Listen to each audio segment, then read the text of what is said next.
சாந்தாடி இஷ்யூல வந்து கரூர்ல இருந்து டீடைல்ஸ் எல்லாம் மாமல்லபுரம் போறாங்க. விஜய் வந்து நாளைக்கு பாக்குறாரு. சீமான் என்ன சொல்றாருன்னா ஓட்டு பெட்டி இதே போல பனையூர் கொண்டு வருவாங்க.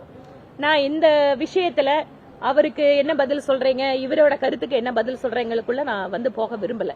ஆனால் கரூர் துயர சம்பவத்திற்கு பின்பாக அந்த கட்சியினுடைய தலைவர் அவர் கரூருக்கு போயிருக்கலாமா வேண்டாமா, அது அவங்க கட்சி கிட்ட நீங்க கேட்க வேண்டிய கேள்வி.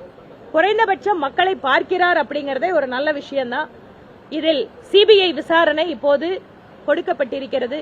உண்மை வெளிவருகின்ற பொழுது நீதி கிடைப்பதற்கு நம்மளுக்கு வாய்ப்பு பிரகாசமாக இருக்கிறது. இப்ப வரைக்கும் அவர் கரூர் போகலன்றதே மிகப்பெரிய ஒரு சர்ச்சைக்குரிய விஷயமாகவும் விமர்சனத்துக்குள்ளாக இருந்த நிலையில பாதிக்கப்பட்டவங்களை சென்னைக்கு அழைத்து சென்று தன்னுடைய இடத்துல அவர் பாக்குறாரு அப்படின்றத எப்படி?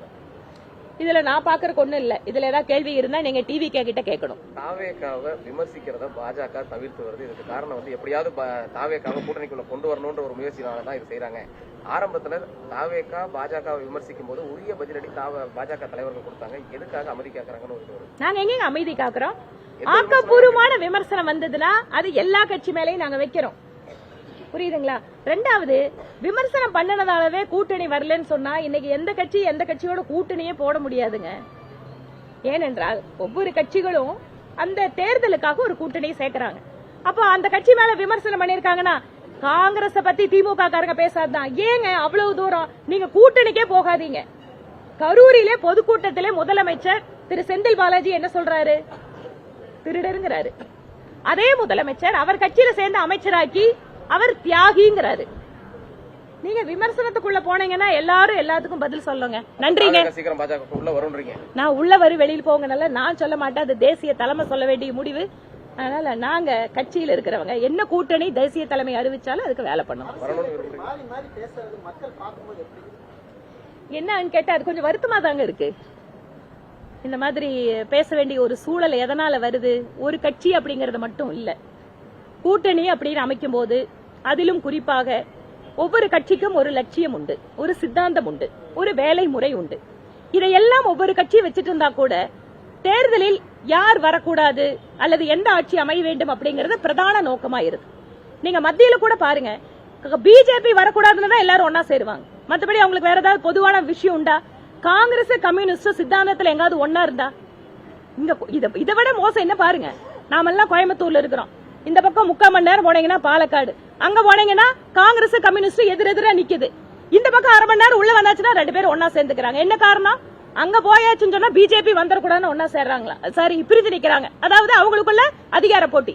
இங்க உள்ள வந்தாச்சுன்னு சொன்னா தமிழ்நாட்டுல மதசார்பற்ற சக்திகள் எல்லாம் ஒன்னா சேரணும்னு ஒன்னா சேர்ந்துக்கிறது. இது என்னங்க அரசியல்? தமிழக வெற்றி கழகத்தை பாஜக முடக்கி வச்சிருக்குது அப்படின்ற ஒரு கருத்தை எப்படி பண்ணுங்க? அபாண்டமான குற்றச்சாட்டா இருக்கு. இந்த நாட்டில் எல்லா தேசிய கட்சிகளும் சரி, மாநில கட்சிகள் அவங்கவுங்க சுதந்திரமா செயல்படலாங்க. அதுக்கு எல்லா விதமான வாய்ப்புகள் இருக்கு. நம்ம நாட்டில் சுதந்திரமா செயல்படுவதற்கு, ஒவ்வொரு இடத்துக்கு போறதுக்கு வர்றதுக்கு, கூட்டம் கூடுவதற்கு எல்லாமே சட்டம் இருக்கு. சட்டத்தின்படி தான் நடக்கணும். சில நேரங்களில் மாநில அரசு அவங்க கட்சி கூட்டத்துக்கு மட்டும் அனுமதி கொடுப்பாங்க, எங்களுக்கு கொடுக்க மாட்டாங்க. அவங்க மட்டும் பேனர் வச்சுக்குவாங்க, எங்களை பேனர் வைக்க விட மாட்டாங்க.